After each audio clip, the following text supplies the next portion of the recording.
10 seconds showing us exactly where the package is, or we won't understand what Taskmaster is trying to collect. Dumbass Master missing the box just in time. Or how about Taskmaster not using guns, but using explosive projectiles? Or just incredibly lucky that Tugmaster caught up with them once they were out of this guy's hands. So, how about Taskmaster? It's just accepted that old Tasky is a super strength individual. She left Taskmaster in a cell to die, telling nobody. Does it even make sense that Tasklad has panther claws when Black Panther was revealed like days ago? It's almost as though they might very well have traded out Taskmaster for Taskmistress well into filming. You apparently had no idea how to write Anthony Masters as anything but a goon, while saying it simply makes sense to have a brain-damaged, explosion-surviving Dracov's daughter become task manager because you had Dracov steal research on the basal ganglia. Speaking of which, before Scully Girl blows up the car for a second time, there's no set of stairs leading to the subway. It's Taskmaster. Well, good old Mask Tasker here struggles to approach Natasha in anything close to a reasonable amount of time, with Task Manager choosing to slowly list over to her in what could only be described as Zack Snyder-level slow motion. Also, it's a huge break for Natasha that Mask Fastener uses projectile explosives but doesn't use a handgun. But lucky for her, Taskaroonie only uses one per mission. How is Ass Blaster even that threatening if they're gonna turn her back to their enemy in the middle of a fight and actually suffer for it? So they get back into a tussle until Scoutmaster manages to disarm and have at mercy Black Widow. But on the other hand, if this is mysteriously not going to stop her at all, then Flaccid Master just decided to spare her. Again. Podcaster here didn't have a gun or a knife. Right here where Shotmaster pulls one out to escape this trap thing. This makes things easy for Skullmaster, since the target is wounded with limited options for escape. What gets us along in the plot, however, is that Natasha realizes that the vials Tasky Masty was after have a photo of her and Yelena from 1995. And look, the driver is Skullfucker, looking to fire off another explosive arrow. After managing to outpace Cringe Master despite the car wreck, a shield is tossed and it embeds into a fucking steel beam. They manage to make it out because Master Craster is stuck in slow-mo again. Oh, also Fudge Master left the shield behind. What if they placed them on any other floor, and what if you two weren't together so Alexei couldn't be freed and thus delay Taskfucker when it all goes down? And now that's her. She's Taskmaster. After discussing this reveal for a few minutes, Dracov sends Flabsmacker down to level 0 to deal with the escaped prisoners. Oh, I guess a boss fight goes down with Alexei and,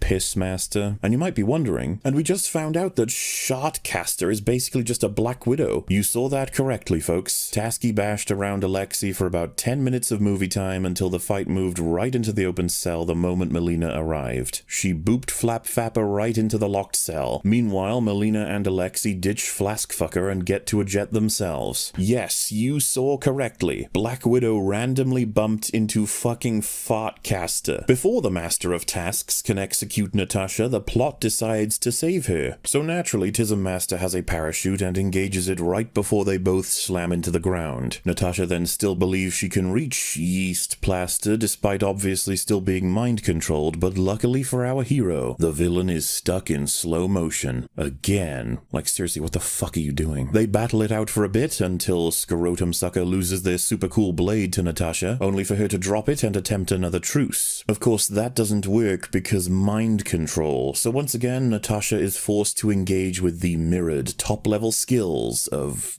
AIDS Master. Look, I'm running out of names, okay? They tangle up, and because Natasha saw it earlier, she opens up Melon Fucker's mask via her arm thingy.